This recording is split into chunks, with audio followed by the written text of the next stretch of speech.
Industrial Design Journey. Hey guys, it's Evan, and I'm just going to do a little intro into this upcoming podcast. This podcast is a little different. I sat down with one of the professors at the ICC, Gabe, and we took about an hour to review my portfolio. Now, it's something you can listen to, as you're probably listening to this right now through your podcast app of your choice, but I highly recommend going over to YouTube to watch this video so you can have more context on the comments that you're hearing Gabe make throughout the time. Also, I thought that this would be a really good time to mention my website is up and running, evanfurnish.com, and you can actually review it alongside Gabe when he's going through the video to critique my work. And on that page, it's possible to listen to the podcast, and it's also possible to message me. So feel free to go to the contact form and send a message about your thoughts on my portfolio, what I could communicate better, what I can do better, or if you want to be on the podcast, I would love any one of those things. I'm going to be sure to link the YouTube video into the comments of this podcast. And I would really appreciate it if you went over to our YouTube channel, which is Industrial Design Journey on YouTube, and subscribe, like the video, comment if you have any questions. I just want to make it so that if you search Industrial Design Journey on YouTube, that you'll be able to actually find it. We have one video up already, and I'm sure we will have more shortly.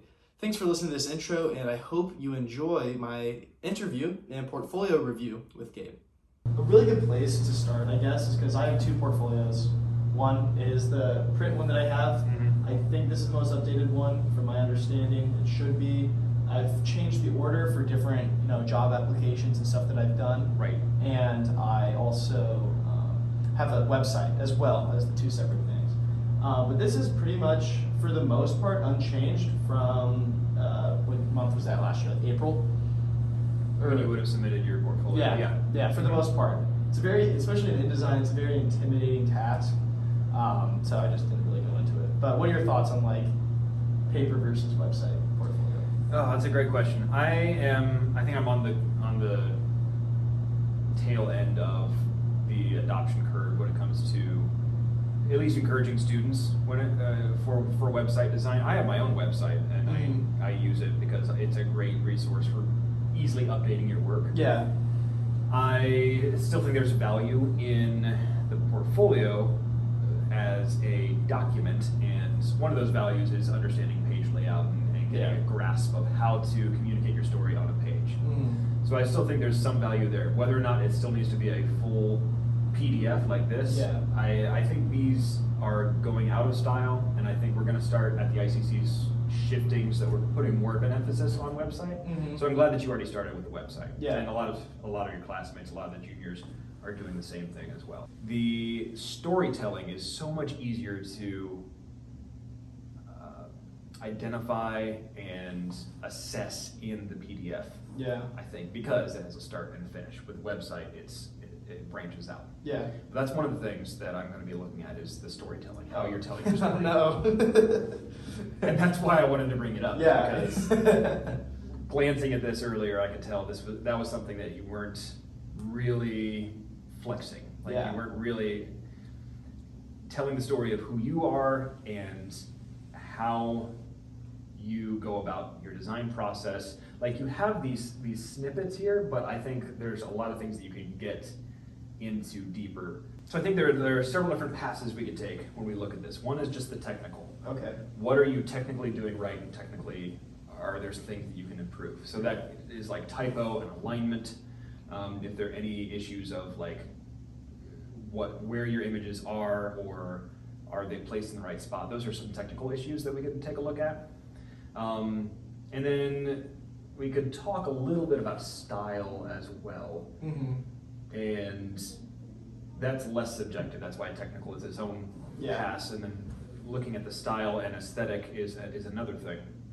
But then storytelling and skills, and highlighting who you are as a designer and what you can contribute to whoever might be considering employing you. So in regards to the technical side of this, for your ideation pages, they feel a bit spread out. I might encourage you to consolidate them a little bit more, maybe not so much on that one, but definitely on this one. And then rescanning the image too. So you see how some of those arrows are almost invisible? Yeah. I think that's because you scanned it to be black and white as opposed to grayscale. So the printer was trying to make a decision, is this a black pixel or a white pixel? Yeah. And so that's why you end up getting a real crispy image like that. So I would suggest rescanning that, and then maybe taking it into Procreate and adjusting the placement of some of these things so it feels more composed. I think that would help that page feel a little bit more complete. So I guess this is a more comment on the storytelling. That was all done on an 11 by 17 piece of paper. I drew it, and I was really proud of the fact that I had, because my issue is I don't compose when I sketch and ideate normally. Yeah. And I was like, I'm gonna compose a ideation sketch. I was really proud of that, and I thought I showed it there. But do you feel like it subtracts? Basically, it's not doing a good job of either. Like, it's not doing a good job of showing that I can compose, and it's not doing a good job of showing my hand sketching. So it's kind of like a weird middle state. Or what do you think about that? I think it's I don't think it's a bad composition, but I do think it can be better. Yeah. Not only the composition of each element to the other elements on the page, but also the composition of that sketch on the page overall. Right. Yeah. Those are two things that I think you can tune up just a little Yeah. bit. Should you be proud of that? Yeah, absolutely. Like if you put that on a wall, it helps communicate the story very well. Yeah. But now that you're putting it in your portfolio, you have an opportunity to tune it up a bit, and so I think that's where you can tune it up just a bit. Yeah. This modeling, you said this was the first time I had used SOLIDWORKS. I not only learned the program, but I learned the importance of the details. This is kind of speaking to storytelling. Your statement is, I learned the importance of the details. I would love for you to dive into that just a little bit more. Maybe have an explanation or some call-outs where you maybe focus on one part and identify some of the details that you had to think through to make this part work. Yeah. Some of the drafting, some of the fillets, some of the dimensioning that you had to consider as you were building these parts out. I think that would go a long way in helping the viewer understand the significance of why you put this project in here. Yeah, that makes sense. Because that's what you were learning in this project is you were learning how to take an existing brand, some of the design constraints of that brand, and design something new using that design language, but also modeling it and getting those dimensions to work with existing dimensions. This is the most rewarding part of the process, being able to see your product as you designed was thrilling. That, I think, just the syntax of that sentence. It doesn't make it's not good. Yeah, It's not good. I actually had to read through that a couple of times before I understood. No, that's bad. Like if you were to say it out loud, yeah, I could understand, but reading it was a struggle. Okay, but then final design, while completing this project was rewarding, the most valuable part was learning through the process. I had identified some of the things you learned. Like you already talked about the details, Yeah. but maybe a bullet point list of some of the things that you really took away from this project.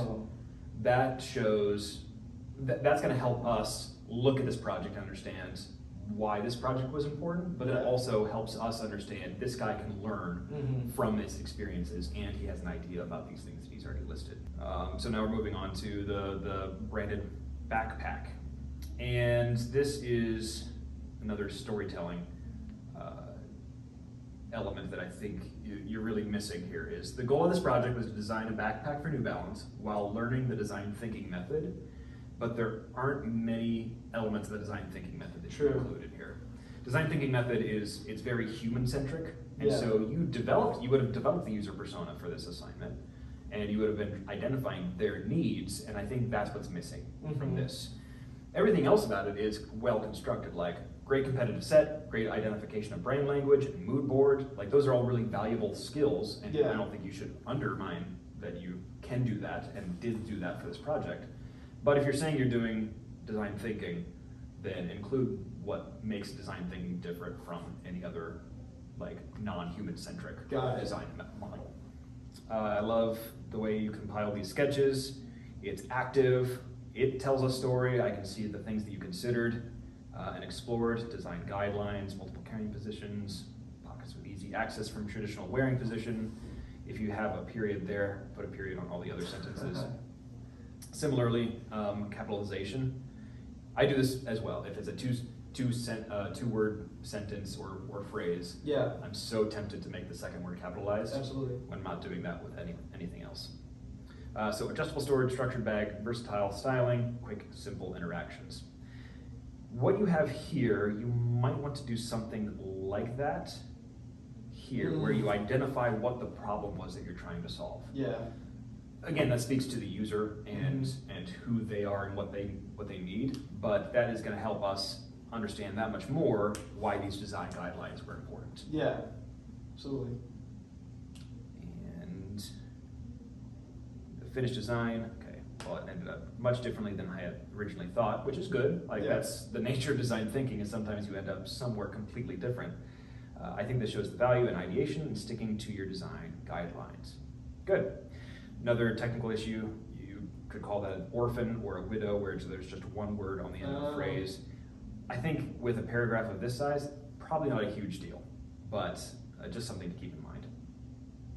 And then I might suggest that you either rewrite or type these so that when you are zoomed out on the page or browsing through this very quickly, they're a little bit easier to read. Like, I can read most of these words, but I tend to lose words like customizable. So moving on to the museum design concept of this group project was to create a museum exhibit about manufacturing processes that are informative and engaging. Yeah. So you said 3 things in there that I think on this project you should really explain how you did that. Talk about the manufacturing process. Yeah.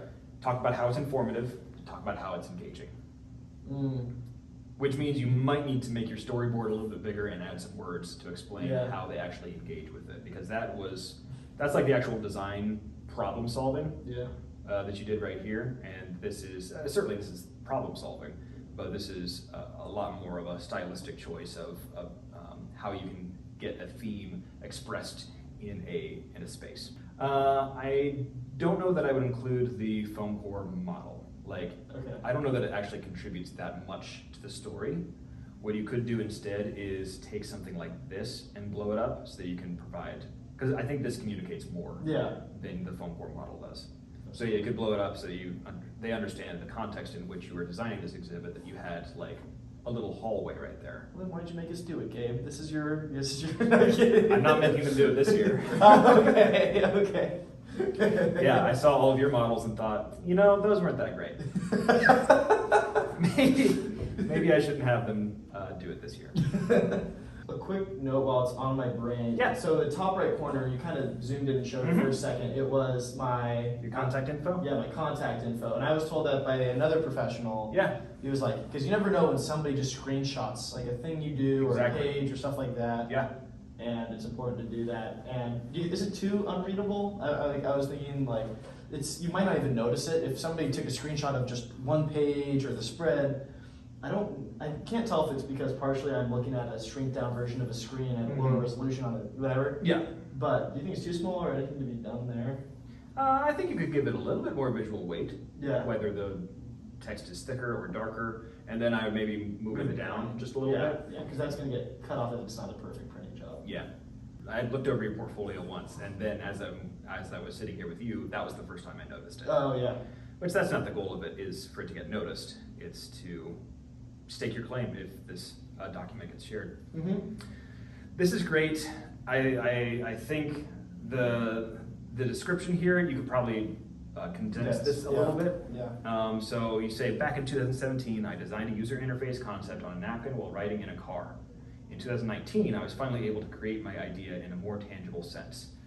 I think saying something like, what started as an idea, what started as a napkin idea in 2017, I was able to start working on.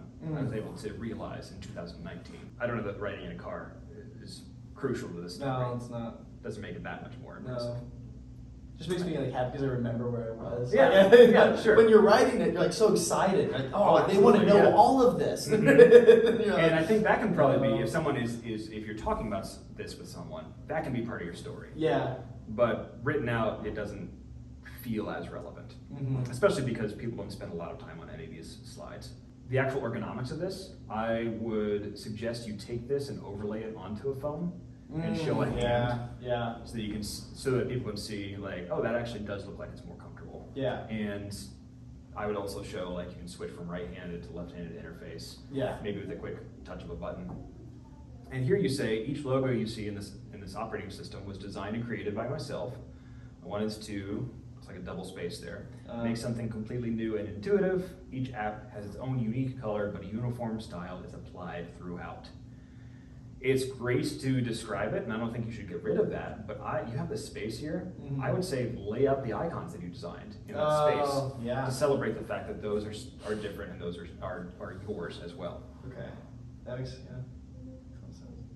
And then I think you do a good job of communicating the use of any of these. It might be that much more impactful if you show it on the mock-up of a phone and show someone swiping and tapping with their thumb in any given position. I don't know that you need to do that, but that could be something if you wanted to improve this project. that might be a way that you go about that. A deliverable I did as part of this project, just kind of just for fun that I did. I went into Adobe, what's it called, XD. I think so, yeah. Which is where you can kind of do like a really rudimentary prototype. Like, hey, this is how it works. And I made that. Yeah. And I think it's an open link that if you clicked on it, you could go to it and click on it and see different behaviors. Yeah. Is there any way I could incorporate that or? Oh, absolutely. Anything? Yeah, you could include, like in one of these open spaces, include a QR code or embed it as a link if this is going to be an interactive PDF. Yeah. You're going to continue to share the PDF. On your website, you can just share the link on there. Yeah. But yeah, I think that's something that you should celebrate. The fact that you created an actual prototype and this wasn't something that you mocked up in Illustrator and moved everything around manually. The furniture set design. This is another one where I think you can really outline what you learned and what you were working on through this. Like the purpose of this project wasn't this, it was to design furniture, but there were learning objectives inside of it that Trayton wanted you to learn as a result of completing these. The ideation page I think is good. It shows lots of ideation. If anything, it's a bit crowded. Yeah. I don't know that it's that big a deal though. So your chosen design was shapes. This design plays with the idea of two shapes interacting with each other to produce a uniquely modern design. But words like inevitable, this isn't making sense to me. This feels a bit esoteric. And split back design, repeating across every piece, this split offers both function and beauty. Yeah. You can absolutely stand behind, like, it's a style choice. Function, I would want you to explain. Yeah, like, there is a reason, but I can understand it's not immediately clear because, I can just say it now just because I don't want to. Yeah. Because I wanted to do the table like this, appear like it was all one thing. I was talking to Jacob Kessmer about it, and he said that you can't bend wood like that. It'd be like literally impossible. Yeah. So you have to have a split. And since I had the split there, I was like, well, I want it to feel really intentional and connected. Because I don't want there just to be a split, so I did that. Honestly, I don't know if I'd still make that decision again. Like, that's if I did that. But I made that decision, and so I need to communicate that better. Exactly. Yeah. I think just communicating that. Because now I understand it and appreciate it that much more now that I have an idea of why you did that.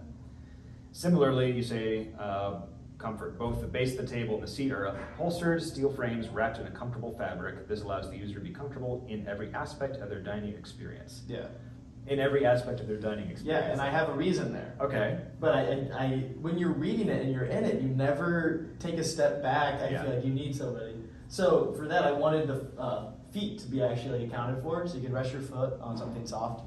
It's like under chairs, like you always hit your knees on, I don't know, because all those old tables and stuff have like, for some reason they have feet that actually have like feet on them. You know what I'm talking about? I always hit my feet and stuff on that. And that's just something that was on my brain. It's like, you know what, I'm going to make it so you can kind of rest your feet on a soft fabric. Okay. A lot of words to say something kind of not important. I think that if it was a design decision and it motivated why you designed the feed that way, I think it deserves a little bit of space so you can share, like, hey, I thought about this detail. Yeah. Like, I didn't just say, hey, let's round these off and call it a day. Yeah. There was a point behind this, and I think regardless of whether or not anyone would agree with you, the value is you're showing I think through why I do the things that I do. Yeah. And now that you know a little bit more about like what fabric you might use, Yeah. I would suggest maybe revisiting this and saying it could be this kind of fabric, just that adds a little bit more legitimacy and authority to the design. And then personal projects, compilation of my artwork, woodwork, and other projects. Maybe a little bit of explanation behind any of these. And are you putting your Wolverine shoe? Can you put your Wolverine shoe in? So I can. Okay. That's on the website. Great. And then sketch pages, I think these deserve scans. Yeah. So that it's. I still have them, so that's good. I did save them. I actually took a picture of these while they were on my wall. Okay. And they look like it. I know it's hard to tell though. Yeah, that explains some of the shadows. Yeah. But I think celebrating hand sketching is great, and I want you to celebrate hand sketching. But taking a picture of the page and then cropping it, I feel like that is almost a violation.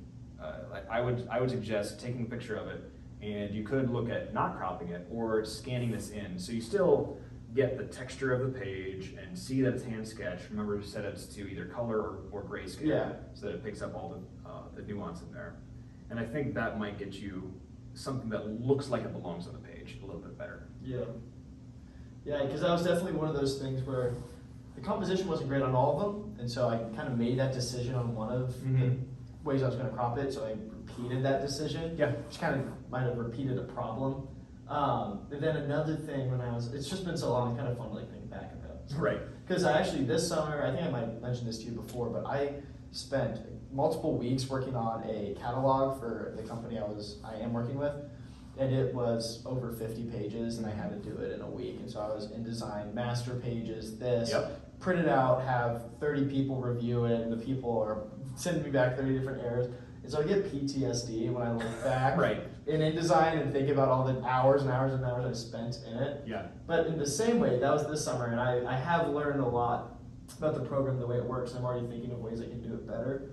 So how would you tell someone, because I feel like as designers, it's really common. It's a common feature for us just to want to tear it all down and start over. Maybe that's not true. Some designers definitely think that way. Some are incremental in their drive is I can take this and make it better. Yeah. And some designers think it'll never be good enough. I have much better understanding of how to do it now, so I should start from square one and make it better. Exactly. That's where I am. Yeah. It's like the best thing is the next thing, so I'm always trying to do.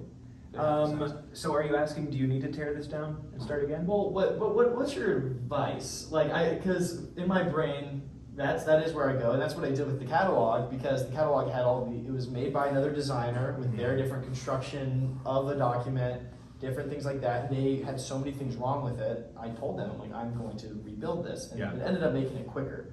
So I look at this and is there a way I could rebuild this, make it quicker, better? I don't know. So I think removing how I might emotionally respond to a similar situation where I would want to just start from scratch and build something over again. I think a reason you might want to actually do that is if the scaffolding of the document is bad.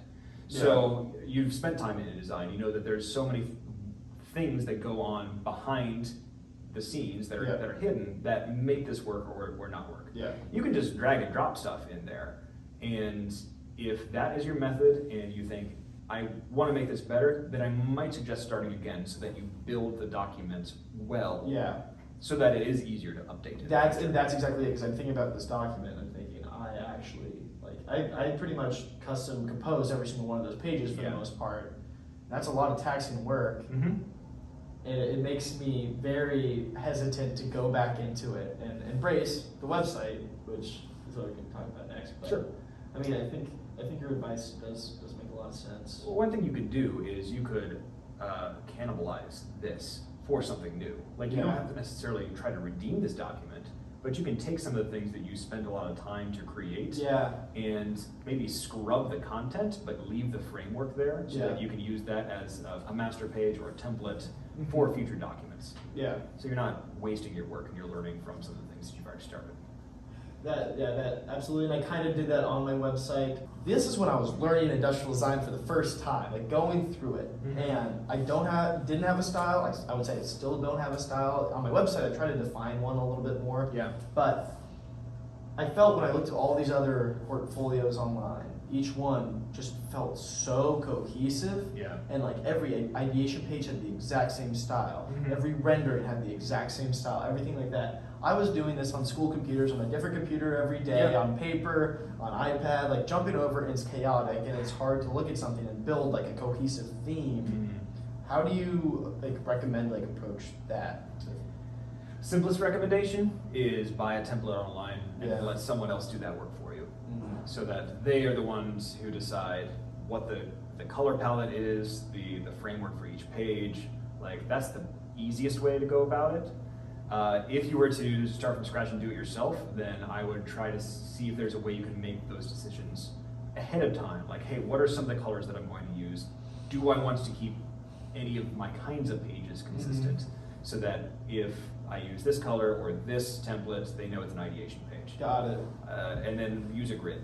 Like, that's Yeah. the best thing you can do in an InDesign document, is make sure that you are abiding by the grid that you've established, Mhm. so that it feels like it belongs together. Yeah.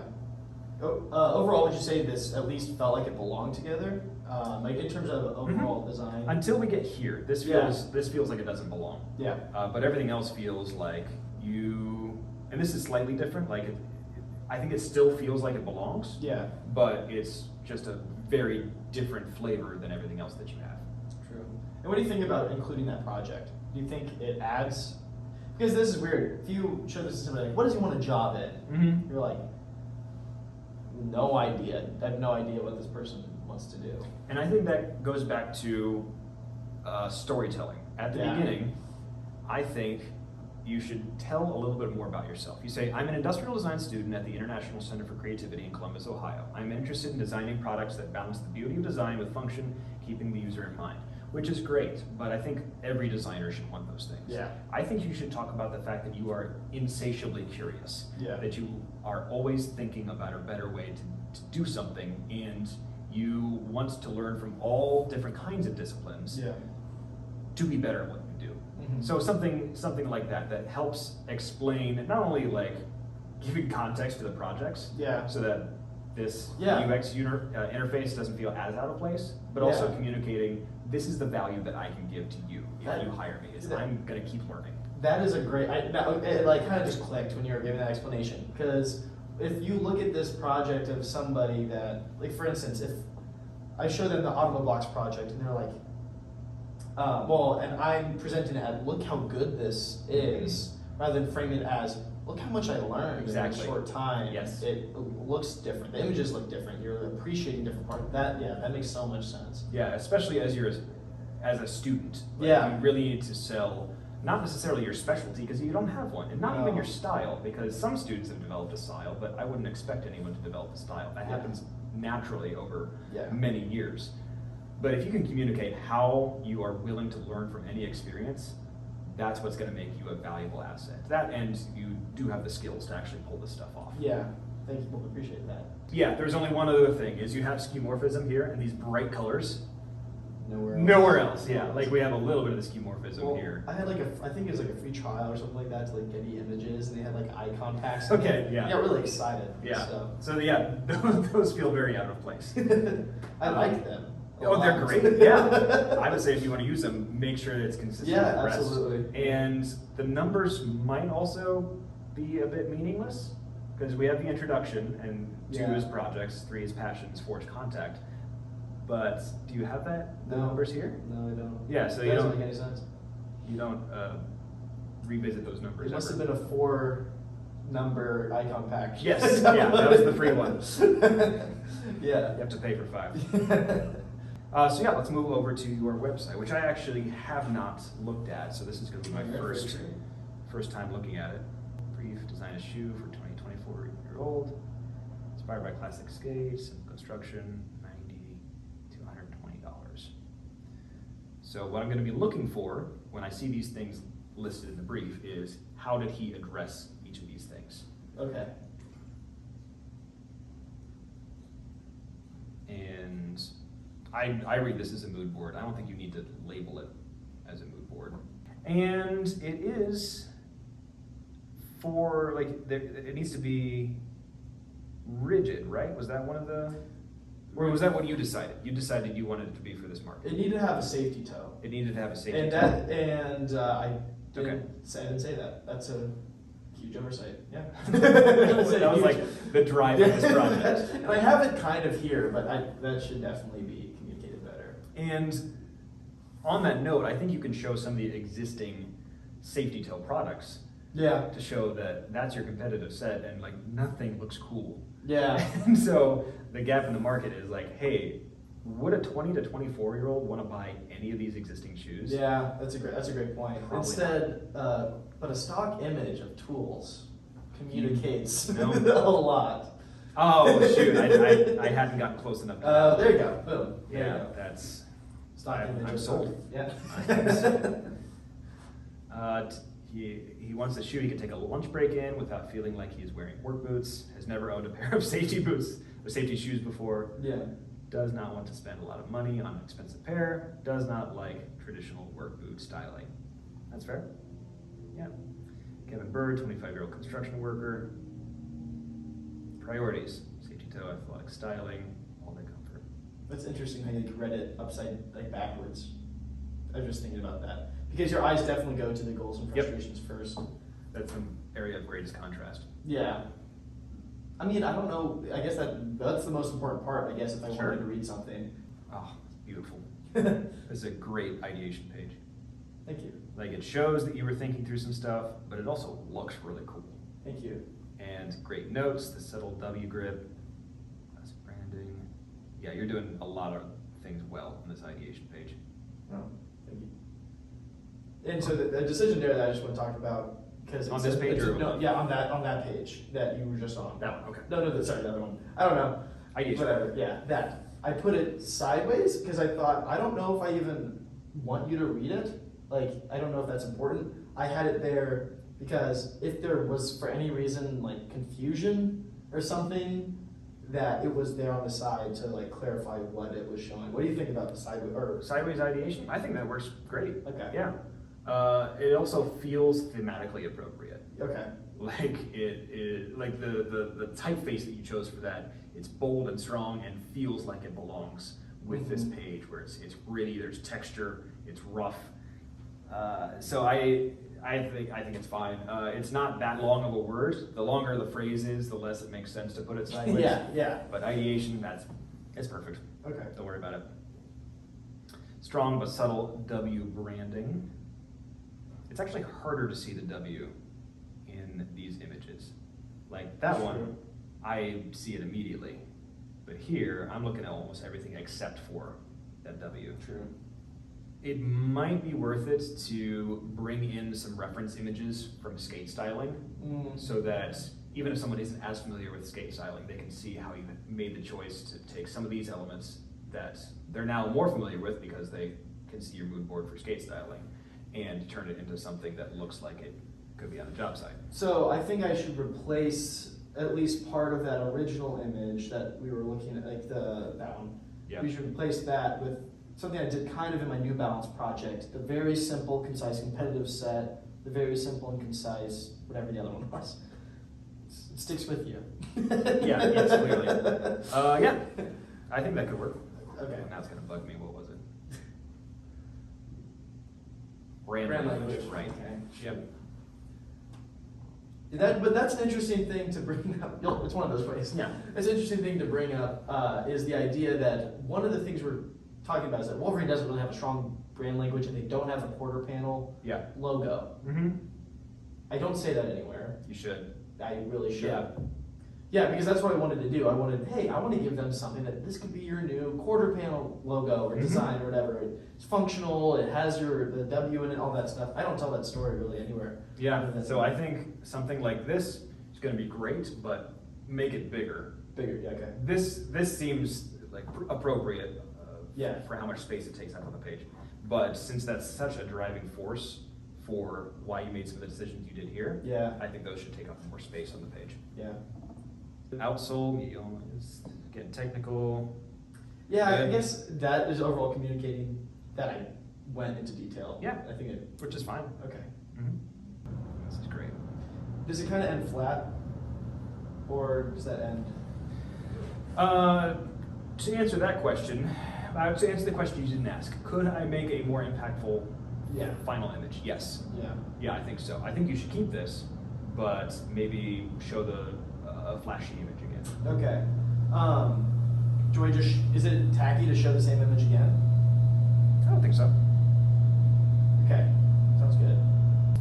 Yeah, because now I see the W on the shoe, even though I knew that it Yeah. was part of the design. I can appreciate that W on the shoe now that much more. Got it. So yeah, I think end a little bit stronger on this one and make the W a little bit easier to see here and communicate what you were trying to do in this project. Because you did some really, really cool things, but you didn't even mention them Yeah. in the brief. Because I'm humble. Yeah. I don't want to brag. It's not good hardware. So I think you did a great job of designing these slides. Okay. Whether or not it feels like it really belongs on a website, Yeah. I think remains to be seen. There might be some ways that you could break it up so it doesn't feel like we're looking at a slideshow. Like on the last project, it didn't seem to bother me as much.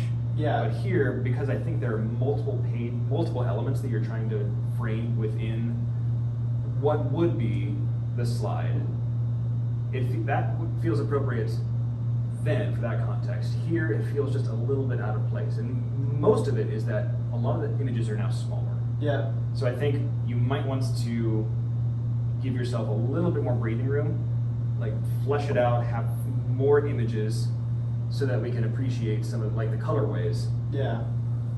They deserve more. I think they deserve more than. Well, he should be big too. A lot of things on this project should be bigger, is what I'm saying. Okay, I think yeah. this should probably be its own spread. That could be its own spread. Like, that could be a spread identifying the ways that you solve the problem. So maybe you could combine this with some of the other ways that you're solving the problem. Yeah. It's so the issue here was that I was trying to make one medium, kind of one because we had a 4-slide limit, and that Right. was. That's 4 slides, 1, 2, 3, 4. And so you can tell. So yeah. So like so I'm saying you're 100% right. I'm just saying I tried to make the best with the least amount of work. Smarter, not harder. Totally, yeah, and I get it. And I would do the same thing as a student. So for the 4 slides, four slides are great. Once you put it on your portfolio, I think it's going to deserve a little bit more attention. Yeah. This one was one where I actually started. I'm gonna have a style, and so Okay. you can kind of see the style. It feels more cohesive, I agree. think, than other Yep. projects. Mm-hmm. And I hadn't done that before, and I tried to kind of retroactively apply that style to the Wolverine project, Mhm. which you kind of see that I did by not. But so like I framed it. I was using bubbly, circly, Mhm. roundy thingies. Like I was trying to have that same sort of vibe. The other Yeah. one was obviously better because it was built that way. Yeah. I built it for that feeling Mm-hmm. from the beginning. So I guess that's just me talking about why the feel is so different from project to project. So I wanted to go very story heavy. Mhm. So I was going to break up my projects by like ethos, logos, pathos. Ethos is credibility through like experience. Logos is logic. Pathos is the emotional Yep. appeal. Mm-hmm. So I wanted to do that. Didn't end up doing it. So there's just pathos on 2 slides there, which both Yeah. mean emotion or empathy or Yeah. whatever. So it does work, but it just might be confusing if I like. Just looks like that's the name of your design for. Yeah, somebody thought that's what it was, and I don't mind it. I think it's a cool name. Yeah. So. I'm sure it's already been taken. Yeah. Since empathy is such an important skill in design thinking, like I'm sure there's a pathos design firm out there.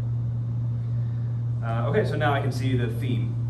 I can understand some of the rounded edges on these images now. Dimorphic, maybe even include a definition of dimorphic. I think I do. But up there, you're saying include it at the beginning. Hence the term. Okay, there. You Oh, go. okay, yeah. But you gotta find it, which isn't great. Should be clear. Yeah, this feels like exposition that should be happening earlier in the story. Understood. So So brief, design buildings for Cedarville to bring more vitality to the town, decide between open or historic concept. Historic, design buildings with little change to surrounding buildings and match the current style. Open, imagine the future of Cedarville with the town in mind. Cedarville will not stay the same way forever. Okay, that helps explain the historic versus open. It communicates the direction I went, do you think? Like, Oh yeah, yeah. yeah. Okay. It looks like you selected open. Yeah. Are you showing anything from your historic work? No. I don't know that you need to even include that then. Yeah. Yeah, What I was trying to do is like, the premise of the project is there's two, old and new. Mm-hmm. And I guess part of my concept is the idea that it's like old and new at the same, like it's like fake storefront behind it, it's this amazing new modern thing. Yeah. So there is value in that, but I don't think it's the most. I might retcon the story so that Okay. you say, this project I wanted to design Yeah. and, the future of Cedarville. Yeah. Because this, unless you were in the class, that doesn't help me understand or appreciate all Yeah. the stuff that you did. Chosen concepts, dimorphic. So I think you should still keep this, because concept is so important when it comes to architectural design. I'm really proud of the concept. Yeah. Because I was on a Wikipedia page looking at a cedar tree and I was like, they're dimorphic. Yeah. Which means they have two different appearances even though they have the same name. I'm Mhm. like, perfect. I got really excited. And I don't know. No, I think it's a great word to capture the concept that you're going for. History, the storefronts indicate a historic feel, mysterious structures rising over the storefront. Are those the mysterious structures? Yeah. Okay. Yeah. Walking down the street, you see the focal point drawing pedestrians to this new world. Okay, so that's the focal point. Yeah. I might crop that a little bit more. Yeah, great point. New shapes and materials indicate that there's a lot to be seen with the dimorphic design. That one feels less clear to me. Not more to see. Dimorphic design. Are you saying that because this is some non-traditional shapes that there might be more going on? So what I was trying to say was, if you zoom out a little bit, it was now that underneath the area doesn't look anything like the storefronts behind it. Yeah. But I don't really communicate. It's kind of vague. You're right. Yeah, I think that is vague. I think that needs to be clarified. Yep. Protection. The covered underpass means that space can be used all year round. It offers a feeling of protection. Sure. If you wanted to, show different seasons and what that looks like in different seasons. Aspiration. The dimorphic sculpture indicates to people the purpose of the unconventional design, not explicitly passive. Okay, sure. Contrast, emphasis. I don't want them to feel like our viewers watch me read everything. This is something that I think you should show. Porch space, allowing people to live on different levels, using more space. Show some tables out here. Show people living and just lounging up there. I think that would help a lot. Absolutely. And so now we get to talk about what a lot of your classmates struggle with is like, how do I show everything that I've worked on when I'm trying to get a job in this discipline? Like, how is this project relevant? Yeah. And I don't know what you're going for, but we've already seen 2 shoe projects and an architecture project. What I would do is, and maybe you already do communicate Well, this. I've had 2 backpacks, 2 backpack design projects, and 1 shoe. One shoe, yeah, sorry, it was the soft, I forgot soft goods, I changed that to shoe in my brain. I thought I hid that page. No, it's about me, I clicked Yeah. on it. Strong passion for learning. Industrial design is a field with endless avenues and encourages continuous exploration. During my time at Cedarville, I have internships as graphic designer, industrial designer, leaning on my undergraduate education experience, prior work experience. No such thing as waste experience because every moment can be used to learn and grow from. Good. Seems like you currently working for American Lawnmower Company. Yeah, that I wanted to hide. Oh, your design philosophy. Yeah, because I got really, what's the word you used earlier for, like, it kind of seems not pretentious, but it was the word you used for, like, you're just kind of using fluff and you didn't know, like, what it was about. Esoteric. Yeah. What does that mean exactly? That's kind of the nature of esotericism. Yeah, is, that makes sense. I don't even know that I said that right. It's kind of like complexity and mystery for the sake of being complex and mysterious. I think that's awesome. I love that word. That's like my new favorite word. I could be misusing that. I could be getting it wrong. This did remind me to delete that part Yeah. until it's polished and actually made something good.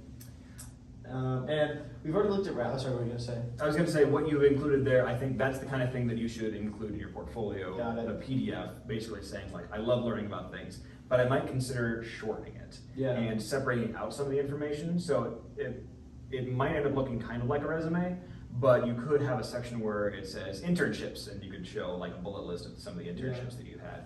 You could say some of the values that I have, and or some of the interests, and you can list some of your interests. And that way, your introductory bio can be a whole lot shorter and more inviting, because that paragraph, unless I'm intentionally wanting to engage with it, I can't passively like absorb the information. I have to parse it. Yeah.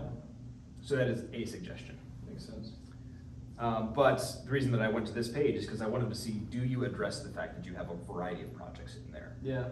That's great. You might need to spell it out. Say, my program, in my program, I had to take classes in architecture, product design, transportation design, and well, those are the three main disciplines. But you say, I loved my experience in all of them. I want to get a job in this, but no experience is wasted. Yeah. Or something along those lines. Yeah. So make it clear to the viewer that like, yeah, you put your best effort into all of these projects. These were for classes that you had to take as part of your program, but you want to get a job in this. And then maybe in the bio where you say the kind of work that you want to do, include a link to the project that best represents the kind of work that you want to do. So you say, to see my best example of the kind of work I want to do, check this project out. I'm kind of like speechless right now because it's all just like facts. Like, this is really good stuff. Well, good. I'm glad it's getting recorded so you can look back on this. Okay, the furniture set. All right, so this is... Yeah, this was a what we've seen retroactive. before. You guys see I tried to like restyle it a little bit. Yeah, I can see that. I think similar to what I said about your backpack project, I think this deserves a little bit more work so that it makes sense on a website. Yeah. This is already cleaner, like I can see the work that you've done, but I think if you're gonna do some more work on this, make these bigger so that we can really appreciate the sketching and the work and the ideation and exploration that you put into each of these concepts. This feels... Unneeded. Yeah. I probably wouldn't read it if I was looking at this. I don't... If you included an image, like maybe that image, you talk about flex, flex, so that we can associate this with the artifact that you designed without having to match the words, if you wanted to keep that in there. That was, now the thing there, that's the website itself gives you very limited text options. So I'm pretty sure those are 3 separate like text boxes, I think. Sure. But yeah, that's still, I can fix it in a different way. So I think looking at these, if you can associate them with the image, I think it's going to make it a whole lot stronger. Chosen concept, wrap, plays with the idea of 2 shapes wrapping around each other to form their function. Okay. I thought that was kind of clever. It felt good. Pat myself in the back for that. To form their function, yeah. You could underline them if you want. True. Hey, I think I can underline. Like, that's how limited the text stuff is. You don't even know if you can underline I don't know it. if I can underline or not. Yeah. I don't. It's very limited. I think that's interactive. You can't. It's. Oh yeah. There it is. Oh, this is why it takes forever to load. These images are ginormous. Yeah. Okay. See, I don't think they compress them at all. No. That's my guess. So this is stronger than your PDF version. Okay. In the storytelling sense and helping us understand why it's significant, but I think you could still go deeper into like why I made these design decisions, what I learned from this project, and maybe a little bit more credibility in, well, you might, if you can't re-render that. I think I have those saved. Consider re-rendering that, Yeah. because that's not the way the wood grain would go. I look back at all, like, like a lot of these renders, and I am not too impressed with any of them. And they were great for when you were first learning Keystroke. Yeah. But now you understand, that I can change that. Yeah. And I would encourage you to change that. And then you have some professional work here. Awesome. And then a link to the podcast. This is cool because it's a player built in. Mm-hmm. Yeah, I found a way how to do that. There's a code you can just drop in and it works. Oh, that's clever. Yeah. So, by the time people are listening to this, they will be able to see They'll this be able to see on your website. Yeah, and I'm gonna pare it down because it's really long. I'm gonna try to like get rid of a lot of the gaps. And Oh, go perfect. Yeah, through I and think I would expect you to. 'Cause we've been talking for about an hour. Yeah, perfect. Yeah. That's about perfect timing. Do you have any like I could go on for hours about the difference between like the web thing, because the web encourages like interaction and sharing. I would say more. Yeah. Portfolio should be more fine-tuned, I think, to where you're pursuing or what you're pursuing, and storytelling more maybe. Are you talking about the portfolio in general? Or no, the paper. The paper, the PDF. Yeah, the PDF is more storytelling and should be angled towards who you're showing it to. I think that's a great use of it. Okay. Yes. Yeah, because this is more of a catch-all. Like anybody Mhm. that Googles, they could go to here, Yeah. figure it out. But other than that, I really think that's it. Do you have any like thoughts or anything that you want to? I'll make clearer and or reiterate what I had said before. Communicate what you can contribute to the person that's reviewing this. Yeah. Because you have good work and you have good philosophy on design, but every good potential hiree has that. Absolutely. Communicate what's going to set you apart. Yeah. And maybe not even what's going to set you apart, but what you are going to be able to contribute to them. And for you, it's the fact that you have the initiative to start a podcast about design Yeah. because you want to hear what other people have to say. Mhm. You want to start networking in a way that feels like natural, and Yeah. you want to have these conversations and record them for other people's benefit. You wanted to change the way we think about our phones, the way we Yeah. interact with those things. Like, communicate that you have ideas, that you're passionate about learning, but you also have the initiative to get it done, Mhm. and you don't wait for anyone to tell you. Yeah, I really appreciate that. Yeah, that is fair. It's hard for me to like say that sometimes because it's who I am. I'm like, this is. Of You course. kind of assume that everybody either You operate within your own perspective, and Yeah. so you think it goes without saying that this is the way people operate. Yeah. Okay. No, it's nice to know that's noticed, and you gave me some ways that I can actually communicate that, because it just feels like there's, I'm looking at everybody else's stuff and trying to Totally. do theirs, Yeah. and that's just not the way to do it. This is great. I'm gonna really enjoy editing this because then I'll get to rehear all Yes. this stuff a lot Yeah. and get to go through and then put more effort into it. Really internalize it, and this is a great idea, and I appreciate you asking me for this review. I appreciate you too, Gabe. Yeah. Thanks, Evan.